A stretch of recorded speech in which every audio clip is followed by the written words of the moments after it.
Hello everybody, Brad Johnson here, and I'm happy to do another informative video for you all, as we're going to be talking about dimensional constructs. So in the past, you have heard me talk a lot as it relates to densities. And that yes, densities are very true. That we can basically look at first to seventh density, and we can look at the eighth density as a soul graduation,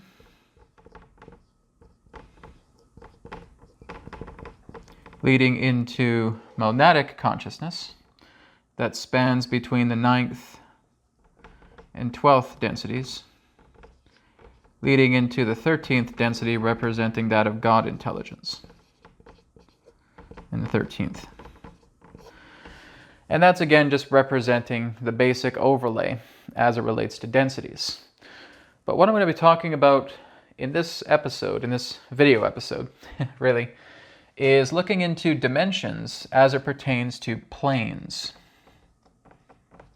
So it's not too much density talk, okay? As I've talked about, density simply represents the vibration of varied mass, right? A mass in variety, right? So if we're looking at third density, very dense, we start to move up to fourth density, much more lighter, fifth density, much more lighter, etc., etc., etc. So rather than looking too much into the density construct, we're going to look at planes. And we can also refer to them as dimensions as well too. Now these dimensions are different from what we would commonly term as the dimensions of space and time. Okay? Or have an equal sign there. Rather than the space and time dimensions, which is not what we're talking about. We're excluding that because this is more about technicality. This is more about mathematics, more about scientific information here. Not to say that this isn't scientific in that way, but it's creating much more of an easier outlook as it pertains to these planes and about how these planes themselves are constructed. So we can simply look at this as we would term the physical plane, or the physical density, or the physical dimension, I would say. But before we even go right into the physical dimension, the physical plane, we come right up to here. We come up into the God plane, or God realm in that way. And that there are an infinite amount of planes that lead up into where God exists. So when we look at the physical plane, this is a plane that is actually very, I guess you could say, favored with many souls. A lot of souls are actually preferring this physical plane because it's so limited. Now, many souls will come into the physical plane, and if I was to draw this entire circle here as it relates to the astral plane, that's how big the physical plane is in the astral plane, okay? It is extremely concentrated. It's just extremely dense energy. It's like having a little pocket right here. And it's just, again, in a very wide dimensional berth that we would refer to as the astral plane. So the astral plane is vast. The astral plane contains the greatest concentration of souls, okay? So we can see all these dots here concentrated as souls. And we can have little dots here concentrated in the physical plane. That's why in reality, our physical universe is tiny. It's very, very small. It is not a big universe. Our physical universe, in comparison to other planes, other dimensions, other universes themselves, is really tiny. Because our physical universe is extremely young. It's very young, right? It's not old at all. There are universes that exist that are quadrillions of years old, right? Or many trillions of years old, or many quadrillions of years old, or many quintillions, any other big number you want to put up there, are just unbelievably ancient. And that our universe is like a new kid on the block, right? It's very, very young. So this is again why it's such a small pocket in the astral realm. But it is very slowly and surely expanding. And there will come a time, right, a great amount of time, linearly speaking, where this dimension will start to get a little bit bigger and a little bit bigger and a little bit bigger over time, but over a grand amount of time, again in a linear sense. But as we move into the physical plane, like I said, there's an appeal to the physical plane because we apply so much limitation upon ourselves. Because we apply so much limitation to ourselves relating to physical matter, relating to denseness, relating to solidity, many souls prefer this because that's how the souls get to understand themselves a lot more. Think about it in this way. Here you are in the higher densities, and you have this vast, feel like unending land to explore. It's so vast, it's so grand, it's so broad that you can just spend years and years and years exploring this beautiful land, and you can see your thoughts coming to life, you can see your feelings coming to life, you see all this abundance manifesting before your eyes. You really don't spend too much time regarding the understanding of your own limitations because you're just so wowed by what you can create with your thoughts and your feelings and your energies and your manifestations and your abundance. It's all just coming here and you're playing with all these things, and it never gets old because there's new thoughts coming in all the time. There's new people that you're meeting all the time. There's new energies coming into you all the time. There's so much abundance coming to you all the time, and you can't stop. Now, when you come into the physical plane, oh, everything's solid. There's certain things I can't do. There's certain things, my thoughts aren't coming into material. I can't just materialize a loaf of bread in front of me. I have harsh feelings about this person. I have harsh feelings about my job. I have harsh feelings about my bills and my finances. And there's only so much I can do in physical reality. All I can really do is reflect upon myself, is become more aware about what I'm putting out relating to my feelings. I'm looking into myself on a deeper level, which means my limitations are encouraging me to look deeper into my inner self so that I can expand myself a great deal further. Well, that again is the power of the physical plane, because you know yourself on a grander scale than you do in the astral plane. Okay? The astral plane is just so much fun, right? There's so much you can do. You can create so much. You can visit spiritual communities. You can go to other planets through the power of thought. You can meet all these incredible people. You can talk to other beings that aren't even human. You can create your thought forms. You can start playing with your thought forms. You can do all these incredible things, and you're just so caught up in the power of thought. There's no limitations.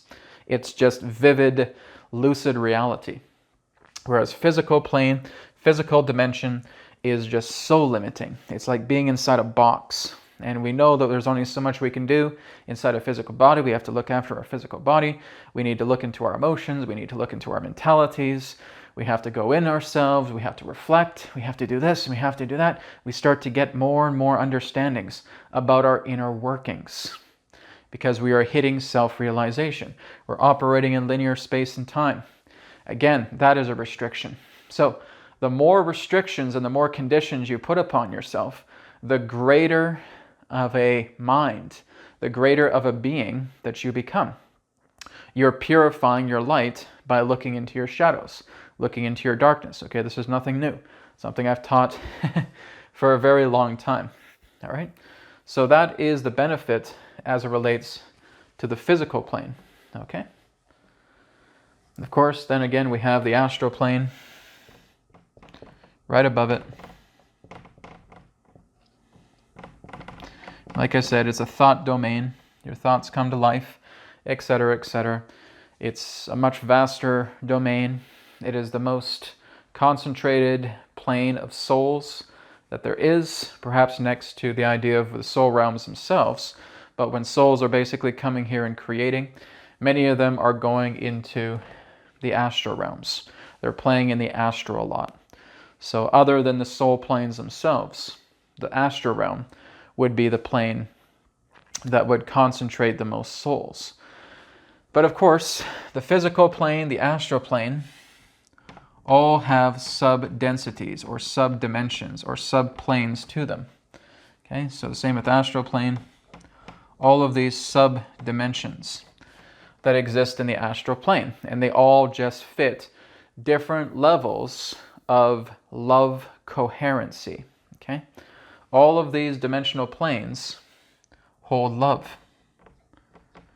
Okay, so when we're going into the physical plane, the love here is quite small. But as we start to bring a lot of love energy into us, our vibration, our coherency, as I call it, becomes so strong that we're able now to move up into the higher sub-densities of the physical plane. And this is, again, feeling like you're just touching the cusp of the astral plane. It feels like you can manifest things so quickly. It's like you are able to connect yourself to deeper spiritual understandings. You are connecting yourself to spiritual abilities. You have heightened ESP, you have heightened intuitive abilities, etc. Your health is able to become better just by a thought, right? All of these things. You can levitate, you can project out of body, you can bilocate, you can teleport, etc. You can do all these incredible things as you move up in the higher sub-densities of the physical plane. And then, of course, graduation, harvest will come, and you'll move up more into the astral planes based upon the certain level of love vibration, or love coherency, again, of love coherency that you are at. Now, here's the thing that we have to understand, okay? When your physical body kicks the bucket, okay, and you feel your soul coming up here, you are not moving into a place that, again, is complete and total omniscience, okay? You are not on that level of full-out omniscience because you have transitioned, right? Not thinking, oh my goodness, I know billions and billions of things now because I'm in my astral body and I'm getting all of these quadrillions and quadrillions of downloads and I feel like I'm now with the Father, I'm with the Mother, I'm with the Creator. No, because if that's not what you have been leading on with your life, you're still connected to your own personality. You don't lose your personality. Okay, it's like I talked about before. Your personality is not lost. You never lose your personality. You never lose your behavior. You never lose your mentality. So when you, again, move into the transient body, you go into an astral plane that is completely coherent with your personality as it exists just after transitioning from the body, just after you kick the bucket. Okay, so after you kick the bucket, as I'll call it, you again go into an appropriate astral plane that is magnetically coherent with who you are on a love level. Okay, love is everything. That is what dictates what we term as vibration, what we determine as frequency, what we determine as coherency. You cannot be coherent with a plane that you have no relationship with. Just like I talked about the other day relating to my previous video. So basically, you are always moving into a vibration that you have relationship with. Like when I was talking about playing with the Creator's energy, you form a relationship with that, right? You play with the Father, you play with the Mother, you create that level of energy within yourself. And now you go into these higher planes because you are coherently in relationship with them, right? But these planes just continue to go on and on and on, right? So these are just again, the labels, the causal plane, okay, the etheric plane, the light plane, the soul plane, and we go on and on and on and on. But the thing is, there's dimensions that exist within these planes. Okay, I'm not talking about densities. I'm talking about dimensions. Okay, other realms of consciousness that exist within these planes, within these dimensions themselves. So we can label it like a ladder, right? So we can basically look at the ladder, labeling it out as dimensions starting from 1 up into the infinite. Okay, here's 1 dimension, 2 dimension, 3 dimension, 4 dimension, 5 dimension, 6 dimension, 7 dimension, and it keeps going. We're basically labeling each rung of the ladder as a coherent plane. So what is the dimension that we are the most familiar with? We start off with the physical plane, and the physical plane starts right here.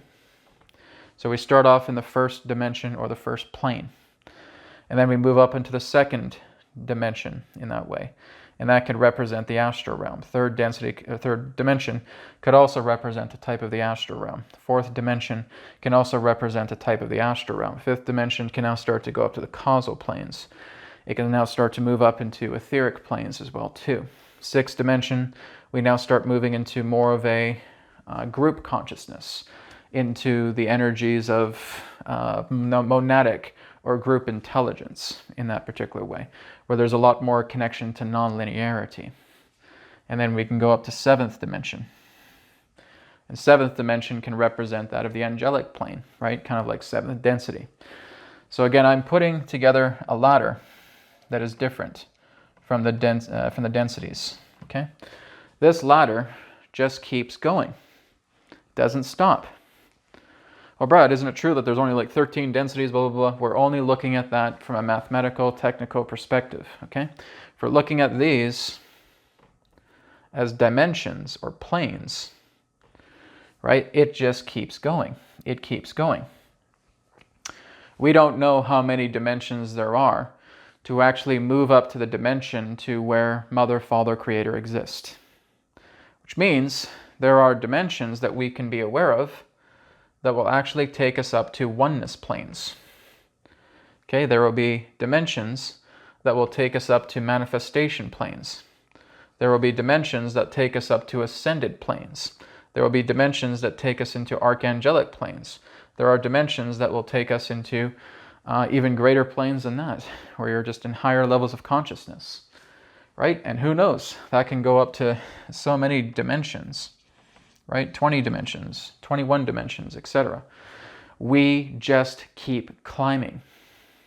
And there are very few beings that actually are able to climb up these ladders to get an impression about what exists. Very few, and far in between. The new 7th density Adronis consciousness that I'm channeling is right here. He would be at the 12th dimension, or the 12th plane, because he is much more archangelic than anything else right now. It is not like the old Adronis that I was connecting with that was in 6th density, because he was part of that group consciousness, right, of nonlinear consciousness in 6th density. So where he exists is in the 12th dimension, or the 12th plane. And all that it's really said is that you are a servant of the Father. You are a servant of the Mother. You are working with angels. You are working with archangels. You simply learn to serve, right? So it's like a oneness plane in this particular reality. Like you are working together in a state of oneness, pure harmony. You know, everything is connected. You feel each other's energy. You feel what it's like to be that other person in certain ways. You can shift into different dimensional realities. You have different outlooks on the universe. I'd have to channel Adronis, right, to get him to get more perspective in regards to the 12th dimension. But again, as I said, when I'm talking about dimensions, I'm not talking about space and time, and I'm not talking about densities. These are all just planes, okay? So as you move further up into these planes, if you're the first soul that moves up into those planes, These planes are basically God mathematics, which means that as soon as you open the door to this new plane, everything that represents your consciousness in that state will become the dimension. So you will actually create this entire bubble.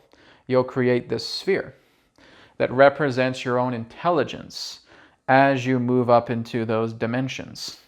So as those higher dimensions happen, and you could very well be the very first soul that has done this, then your entire memory, your personality, everything that you are, becomes the manifestation of that plane on that heightened, coherent level of love vibration.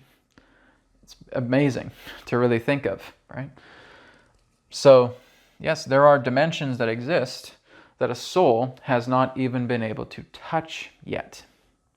Now, if that soul, for example, here in 12th dimension, let's say if Adronos was the only one that was in that plane, and he was able to manifest everything together through his personality, through his intelligence in that level, a second soul has come up, and now those two souls will now manifest coherently and co-creatively their combined intelligence. Therefore, that universe within that dimension becomes a co-creational plane based upon the intelligences of those two souls, because they become the co-creational manifestors, the reality masters of that particular plane. So their consciousness is co-creative. So if I was to join Adronos up into the 12th sphere, or the 12th dimension, or the 12th plane, then basically I'm able to project my consciousness together in co-creation together with Adronos, and that would be our collective intelligence that would represent everything that exists to that level of intelligence within that dimension. Okay? So that would be the collective consciousness of that plane. Everything that we would create together would be through our creative intelligence. That's how all the dimensions work. Okay? So, as I've talked about in the past, I need to clear a lot of this out right now. As I've talked a lot about in the past regarding about dimensions or densities, even from what Adronos was talking about as well too, is that there is a lot of concentration right now to bring souls into the lower planes, because it's all about being able to bring the lower planes into a state of harmony. Because a lot of us, from when we're a soul, we start from the top down. Okay, so if here's, let's say, for example, 7th density. Okay, or again, maybe we could look at it as the 11th or 12th dimension, plane, sphere, whatever you want to call it. And we play around with this for a while. We start to exist in this plane, but over time, things start to degrade because we have so much freedom to play within this space, and there is a large corroboration of souls that are gathering within this space, and because it exists in a non-linear plane of reality, it's again that it feels like it's creating segregation. Everybody's off creating their own thing. And so after a while, it starts to degrade. It starts to lose some of its potency. So what happens is that many creators within this space will now start to descend itself into another dimension that the mother, father create. Okay? And so now they start to occupy this plane. And we can see that, for example, as 6th density or the 10th dimension or anything of that nature. And again, we're looking into group consciousness. So it's a little bit more of a condensed space, but it's new, it's fresh, it's a great idea. It's not as vastly non-linear as the higher space, but this is very, very interesting. I notice that there's a little bit of changes going on here, a little bit of differentiations as it relates to living and operating within this space. But then over time, it starts to become convoluted. It starts to, again, create more states of separation. So the father's looking at this again and saying, okay, I'm going to create another plane down here. Right? Now, more souls are occupying this plane. So again, the same effect takes place, the 5th density. Right? We're going into a different different layer of the astral realm. And so now we're playing with that as well too. But again, there's still segregation. There's still a feeling of, quasi-linearity, non-linearity in that way. It's a little more condensed, but again, it's still losing its potency. So we'll create another one, and we'll create another one, and we'll create another one. And now it's going down like a vortex until we hit the physical plane. And now the physical plane is very, very different from where we are here up in the 7th density and moving all the way down to 3rd density that occupies together in its own unity 2nd and 1st density as well too. And again, we can look at those as planes or spheres or dimensions, realities, realms, etc. Okay? And we move down to this lower sphere. And now, when we're contained in this lower sphere, we have so much limitation placed upon us that it's not just about going off and doing your own thing anymore. It's actually about unity. You actually feel a greater degree of unity when you're contained in a confined space. Take it for the example when you lock about 6 strangers in a small house together, right? And their goal is to be able to get along with each other. They may fight and be chaotic at first, but they learn to work together because there's only so much limited potential and capability that they have existing in such a plane. And so what happens is there will eventually become a harmony within this plane, because people will understand how powerful they are when they come together in a limited plane to therefore move themselves back up into the other plane. And because those souls have that particular knowledge, they start coming together in the astral plane and they form a collective union. And now they start going up into the other dimensions and they start forming collective unions. And that's the idea. That's the big plan here, is to unify all the dimensions from the bottom up. Because from the top down, we've degraded, we've created a loss in potency relating to these densities. And so these densities, these dimensions, these planes will create a dissension. And they'll move deeper into the physical planes, into the linear plane, where again, right, there'll be chaos at first, but there will be unity that will follow, because there is a strength in numbers, there is a strength in that connection together, because people are now starting to work together in unification, and that's what's going to create a great breach and move ourselves up into another dimension where we can do the same, because we hold that same level of intelligence. So this is all part of a great plan that could take an incalculable amount of years. But that's the whole idea, starting from the bottom up and starting to manifest and bring order to these particular planes. Now here's the thing. The creator, Mother, Father, Creator, looking from here, doesn't involve themselves personally within these planes. These planes are manufacturing of the Father, of the Mother, of the Creator, but the Creator does not get involved. It is seeing all of this from afar, as it were. Really, it's just in the same reality as we are, but again, layers that we don't even understand yet. But again, the Father, the Mother, the Creator does not get involved with these planes. It can only get involved when one is completely committed to the Father's energy, to the Mother's energy, to the Creator's energy. Just like what I was talking about, working with the Creator's energy. And now, let's say this little soul right here starts completely committing themselves to the Creator. They start honoring the Creator. They love the Creator, everything about the Creator. They breathe, they live, they dream, everything is all about the Creator. Now the Creator takes its essence and wraps it around that soul. That is how the Creator gets involved, is through the vessels, is through the platform of a certain being. that completely honors their love for the Creator, and they connect. And that is how the Creator becomes a part of this reality, through the actions of that particular being, that soul. So that is how the soul will start to connect with the Creator. And again, we'll have a few other little souls connecting deeply with the Creator. When you are not involved with the Creator, you will not have this around you. You will not have the essence of the Creator around you, because the Creator is not here to interfere with free will.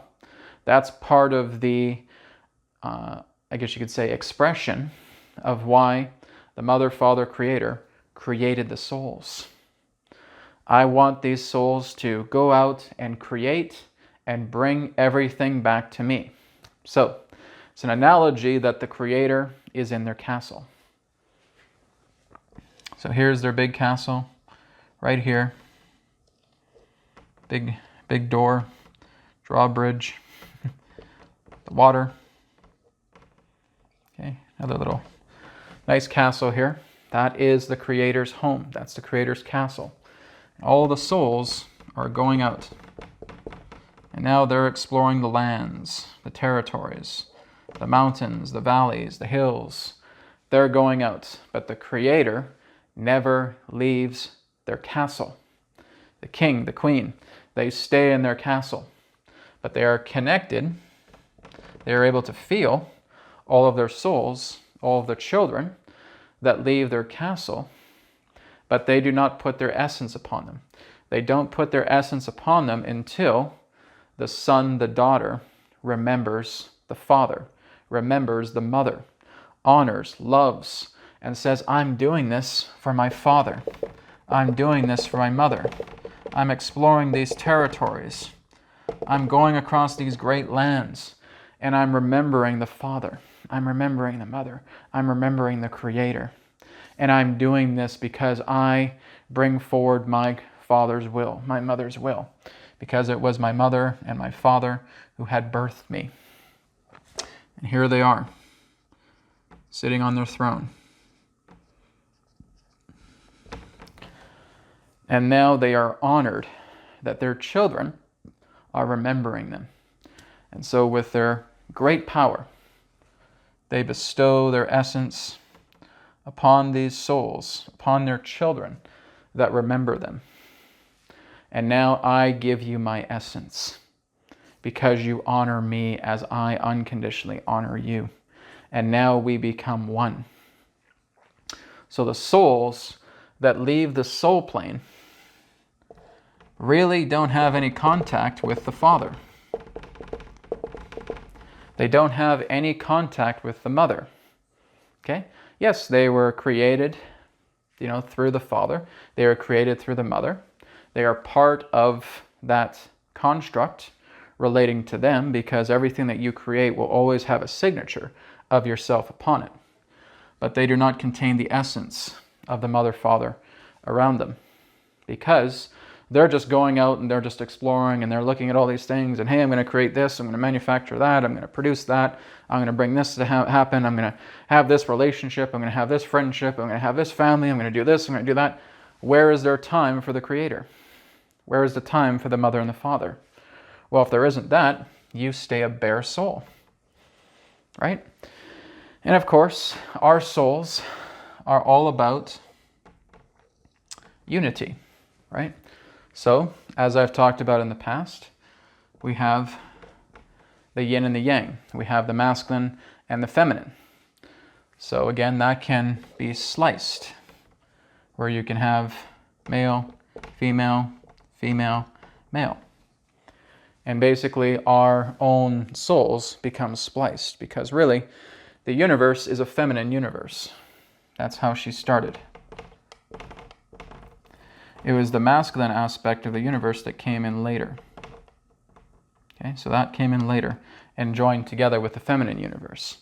And so those two halves came together, and through the deliverance of the masculine universe into the feminine universe came the wholeness, the integration of the souls to form together again as one.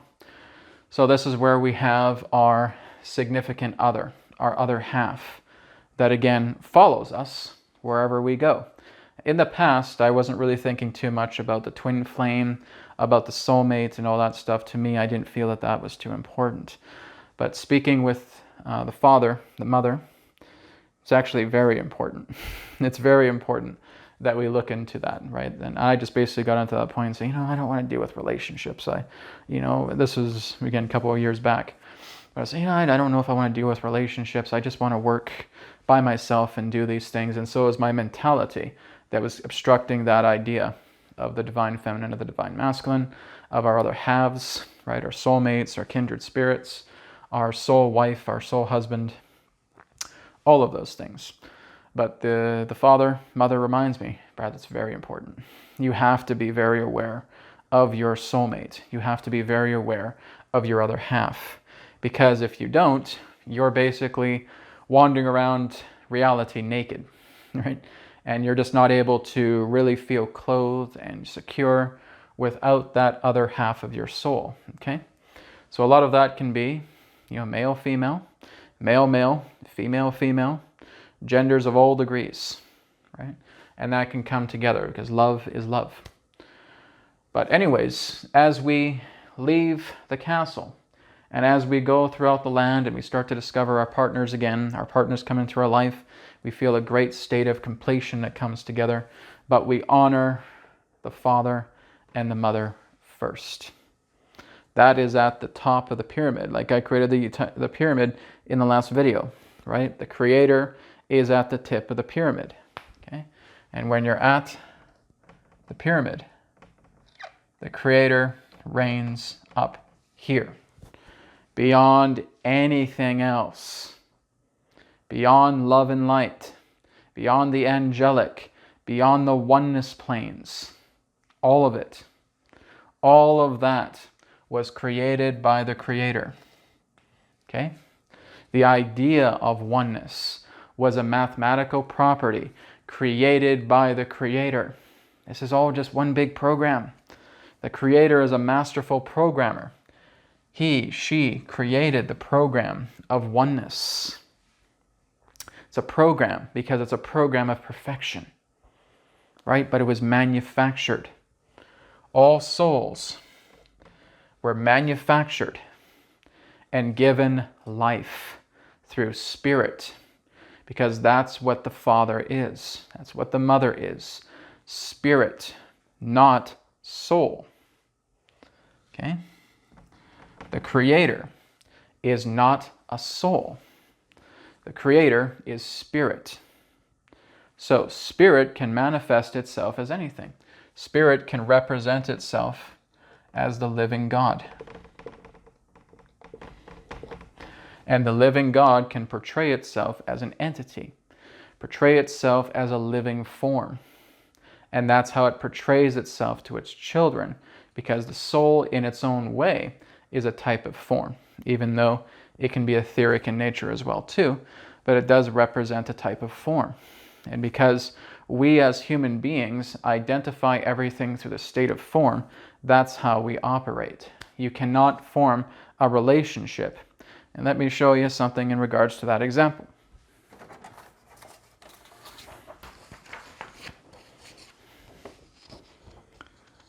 Focus on any point of this page that you wish. Or perhaps this side. Do your eyes stay in a certain fixed point? No. Do you know why? Because there's no form on this page. This is just a simple white page. The eyes don't know where to go. So, what happens when I do this? Boom. Your eyes are right here. You instantly form relationship with the dot on the page. Anywhere else, and your eyes are just trailing away. You can't form a relationship with a blank piece of paper, with a blank canvas. Okay? The blank canvas is formlessness. We can't relate to that. But as soon as I put a dot on the page, bam, your mind goes here. Your eyes go here. Your attention goes here. That is the appeal to form. That is how we form relationship. We cannot create relationship with the formless because you don't understand it. It's not about just sitting on your couch and meditating and watching everything just dissolve away. It's a beautiful experience. I've been there. I've had blissful states in meditation. I've gone into oneness. I've gone into complete emptiness. But I only stay there for a few minutes because afterwards it's boring as hell. Even though it feels blissful, it's boring. That's just my own particular perspective.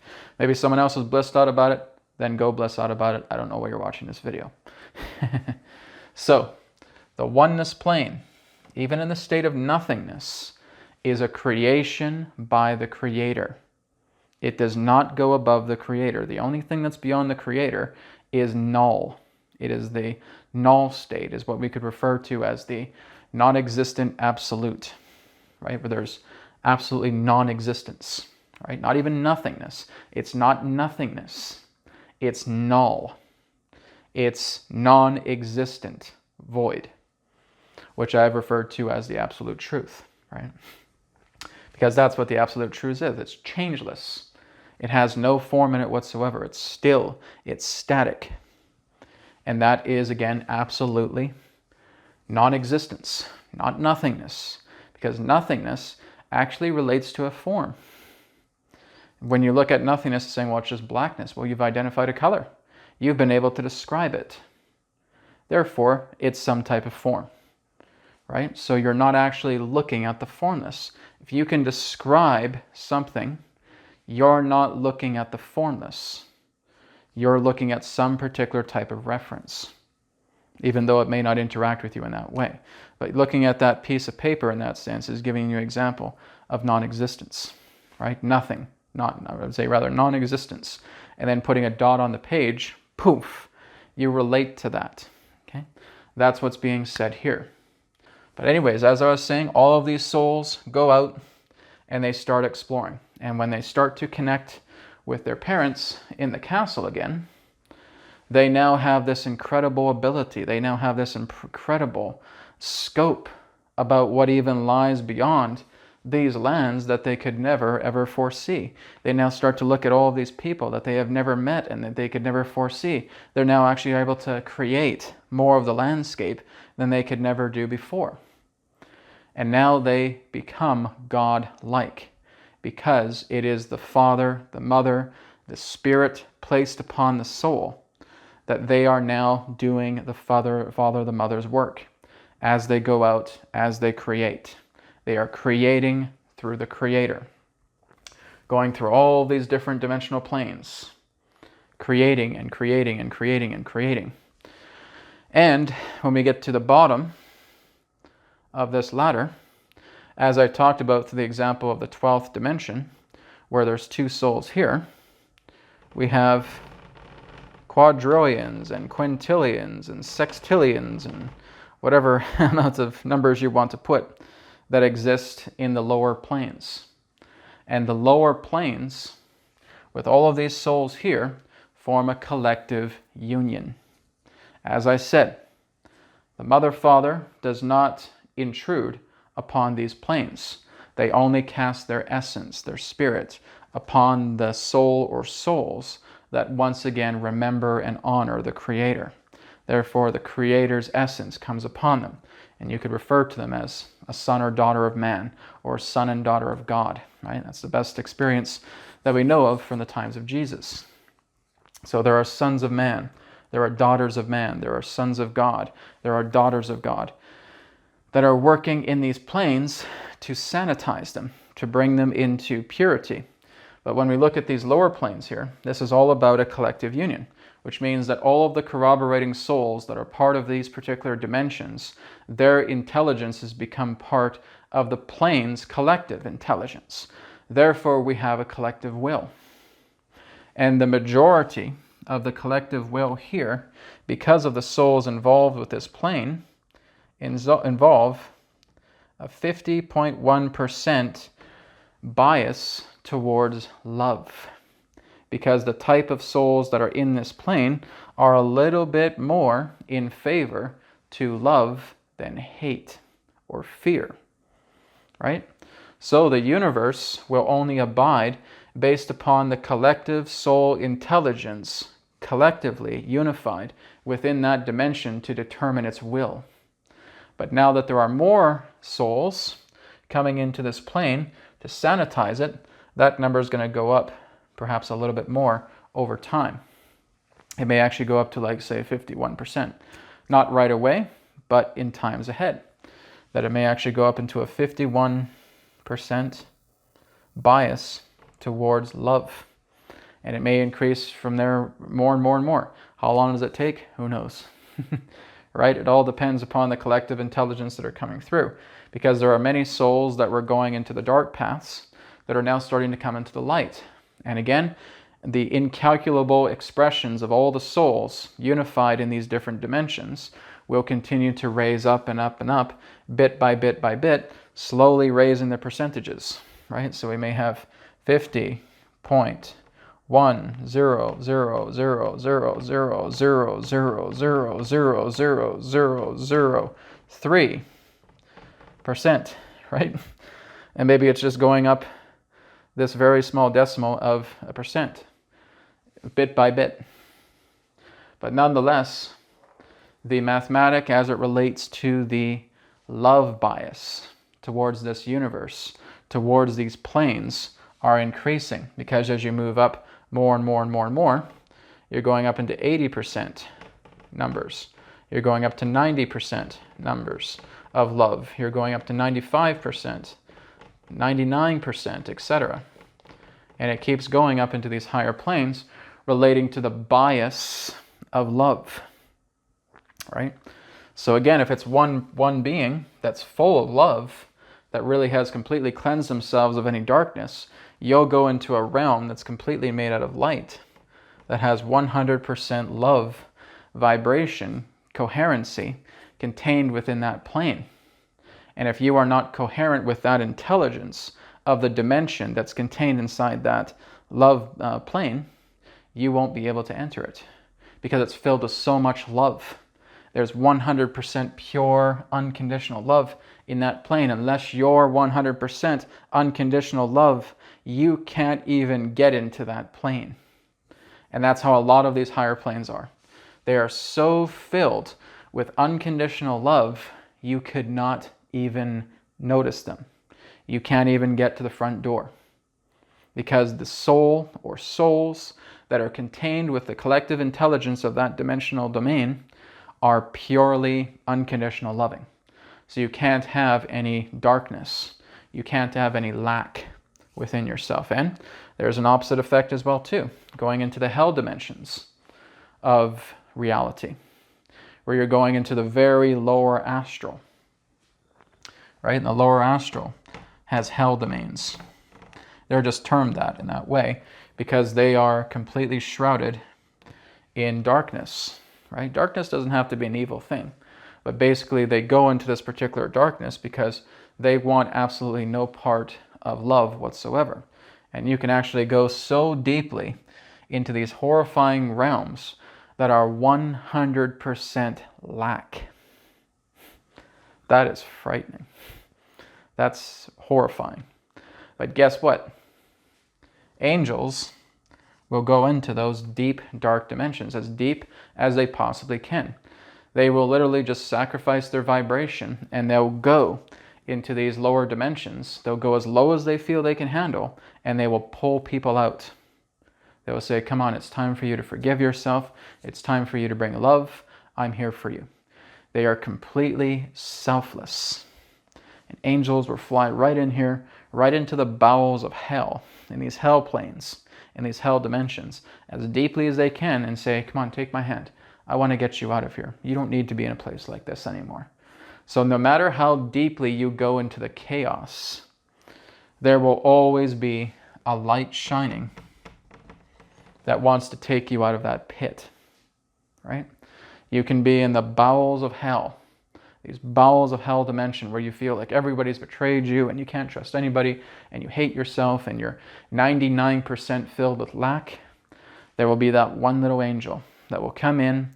They will, again, completely densify their vibration, but their love is so strong, It hurts them to actually go into those planes, but they'll do it anyways. And they're going to say, take my hand, let's go. That's how loving the universe is.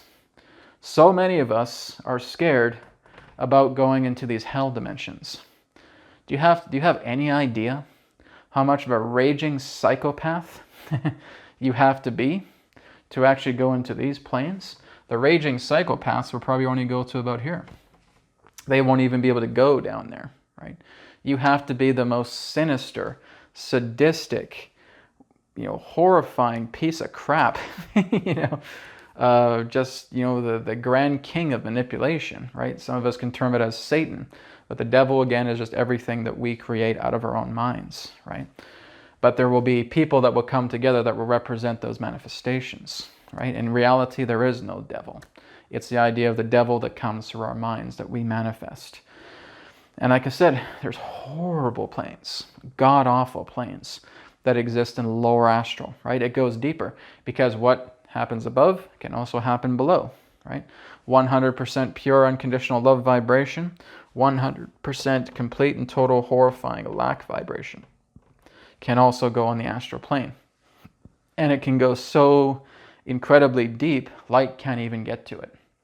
And again, it's like these nocturnal, beyond sadistic, beyond sickening, beyond twisted beings do exist, inhabit those particular domains. So again, this is just giving us an overview of dimensional constructs. As I said, the mother, father does not get personally involved with these planes, but they will put their essence, their spirit, upon the person that, again, honors them. And they will become the son and daughter of God. And they will be the ones to lead the charge to sanitize all of these planes as much as possible. And continuing to reach that ascent of these subplanes, these subdimensions, into these dimensional planes altogether. And again, those that continue to honor the Father, honor the Mother, honor the Creator, put so much love into themselves, will ascend up these planes. And as I said, it doesn't end. Nobody, and I mean absolutely nobody, knows how many dimensions there are to come to the same level as the Creator. Nobody has ever discovered that. Not even Jesus, right? Not even the highest degrees of souls that we can imagine. They have not even come close to going up that rung of the ladder to actually feel that pure 100%, blissful God intelligence. We're still going with that through these souls. So these dimensions continue to heighten and continue to go. We're only aware of dimensions that have happened through other souls' experiences. So it's a never-ending journey. It's an infinite climb leading up into how deeply of unconditional love can you go into these higher planes of reality, because each one reaps its own rewards the higher you climb. So that's an overview of the dimensional constructs. Thank you very much, everybody, for watching, and I will speak to you again in another presence of the now. May the essence of the One Infinite Creator be with you all. Namaste.